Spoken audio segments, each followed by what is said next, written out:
Assalamualaikum warahmatullahi wabarakatuh. Perkenalkan, nama saya Muhammad Fauzan dari program studi pendidikan seni rupa. Di dalam video kali ini saya akan membahas tentang kalimat efektif.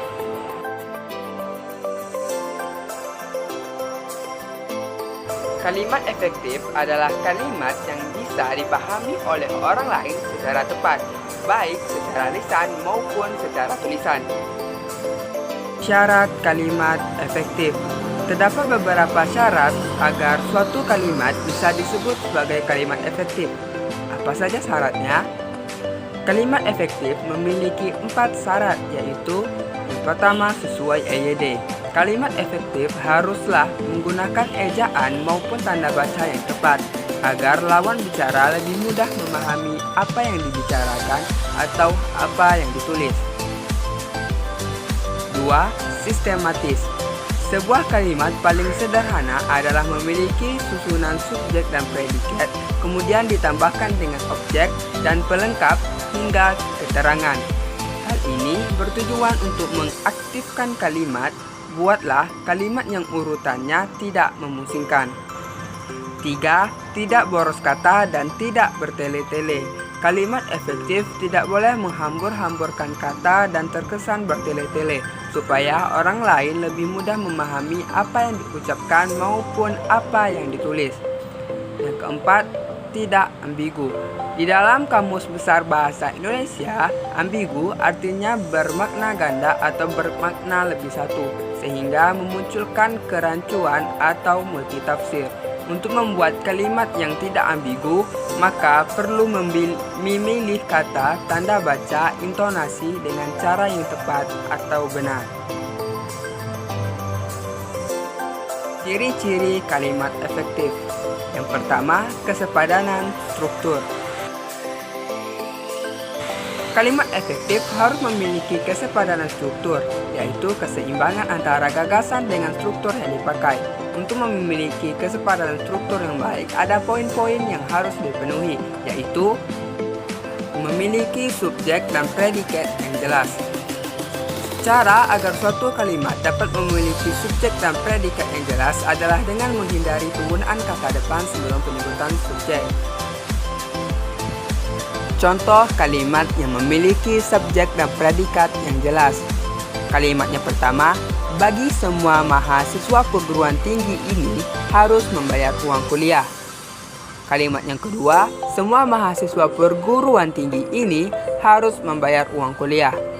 Kalimat yang pertama bukanlah kalimat yang efektif karena terdapat kata sebelum penyebutan subjek, yaitu kata bagi.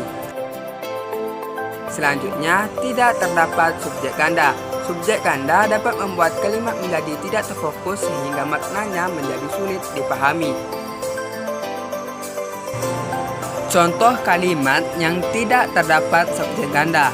Kalimat yang pertama, penyusunan laporan itu saya dibantu oleh para dosen. Kalimat yang kedua, dalam menyusun laporan itu saya dibantu oleh para dosen. Pada kalimat pertama terdapat 2 subjek, yaitu penyusunan laporan itu dan saya, sehingga menjadi tidak efektif. Selanjutnya, predikat kalimat tidak didahului oleh kata yang.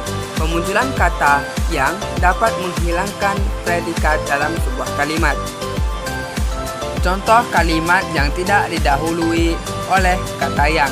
Kalimatnya pertama, sekolah kami yang terletak di depan bioskop Surya. Kalimat yang kedua, sekolah kami terletak di depan bioskop Surya. Oleh karena itu, kalimat yang pertama menjadi tidak efektif karena terdapat kata yang sebelum predikat dalam kalimat. Keparalelan bentuk. Kalimat efektif harus memiliki bentuk yang paralel. Artinya, kalau bentuk pertama menggunakan kata benda, maka bentuk selanjutnya juga harus menggunakan kata benda. Contohnya, tahap terakhir penyelesaian gedung itu adalah kegiatan pengecatan tembok, memasang penerangan, pengujian sistem pembagaian air, dan pengaturan tata ruang. Kalimat di atas tidak paralel karena kata yang diduduki predikat tidak memiliki bentuk yang sama. Supaya efektif, predikatnya harus diubah menjadi kata benda semua, seperti berikut. Tahap terakhir penyelesaian gedung itu adalah kegiatan pengecatan tembok, pemasangan penerangan, pengujian sistem pembagian air, dan pengaturan tata ruang. Ciri selanjutnya adalah kehematan kata. Kalimat efektif harus hemat dalam penggunaan kata. Jangan menggunakan kata, frasa, atau bentuk lain yang tidak perlu. Hilangkan pengulangan subjek. Subjek hanya perlu disebutkan sebanyak satu kali dalam satu kalimat. Contoh kalimat yang menghilangkan pengulangan subjek. Kalimat pertama, karena dia tidak diundang, dia tidak datang ke tempat itu. Kalimat kedua, karena tidak diundang, dia tidak datang ke tempat itu. Tidak perlu menggunakan kata dia pada kalimat yang pertama. Oleh karena itu, kalimat pertama tidak efektif. Untuk menghemat kata, ada beberapa hal yang harus dilakukan. Yang pertama, hindari kesinoniman dalam satu kalimat. Jika terdapat dua kata dalam satu kalimat yang maknanya sama, gunakanlah salah satunya saja. Contoh kalimat yang menghindari kesinoniman dalam satu kalimat. Kalimat pertama, sejak dari pagi dia bermenung. Kalimat kedua, sejak pagi dia bermenung. Kata sejak dan dari adalah sinonim, sehingga penggunaan kata salah satunya saja sudah cukup. Oleh karena itu, kalimat pertama tidak efektif. Selanjutnya, perhatikan kata jamak. Jika terdapat kata yang sudah bermakna jamak, maka tidak perlu menambahkan kata lain yang juga bermakna jamak. Contoh kalimat yang memperhatikan kata jamak. Kalimat pertama, hadirin sekalian dimohon berdiri. Selanjutnya, kalimat yang kedua, hadirin dimohon berdiri. Kata hadirin sudah bermakna jamak, sehingga tidak perlu menambahkan kata sekalian setelah kata hadirin. Oleh karena itu, kalimat pertama juga tidak efektif. Ciri selanjutnya adalah kecermatan dalam penalaran. Dalam kalimat efektif terdapat kecermatan penalaran, artinya harus memperhatikan pemilihan kata-kata supaya tidak menimbulkan makna ganda. Contohnya, mahasiswa perguruan tinggi yang terkenal itu menerima hadiah. Kalimat ini dapat menimbulkan tafsir ganda. Coba dibaca, pasti terdapat kebingungan di dalam kalimat tersebut, yaitu siapa yang terkenal, mahasiswanya, atau perguruan tingginya. Untuk membuat efektif, kita bisa mengubahnya menjadi salah satu dari dua bentuk berikut. Yang pertama, mahasiswa terkenal itu menerima hadiah. Bentuk ini digunakan jika yang terkenal adalah mahasiswanya. Kata perguruan tinggi dihilangkan karena mahasiswa sudah pasti berkuliah di perguruan tinggi, sehingga tidak perlu disebutkan lagi. Kalimat yang kedua, mahasiswa dari perguruan tinggi itu menerima hadiah. Gunakan bentuk ini jika yang terkenal adalah perguruan tingginya. Selanjutnya adalah kologisan bahasa. Kalimat efektif harus memiliki kologisan bahasa.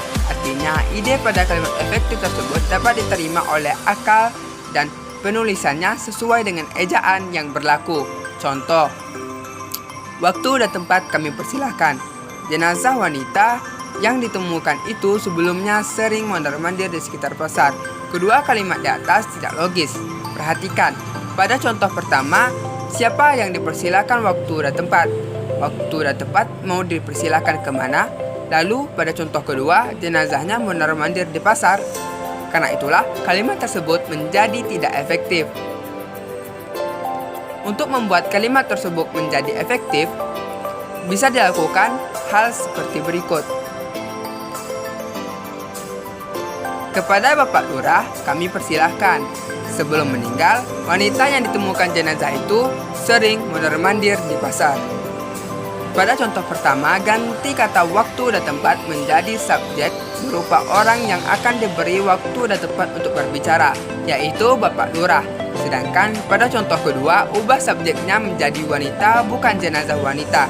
Setelah itu, tambahkan kata sebelum meninggal untuk memperjelas kapan wanita tersebut mondar-mandir di pasar.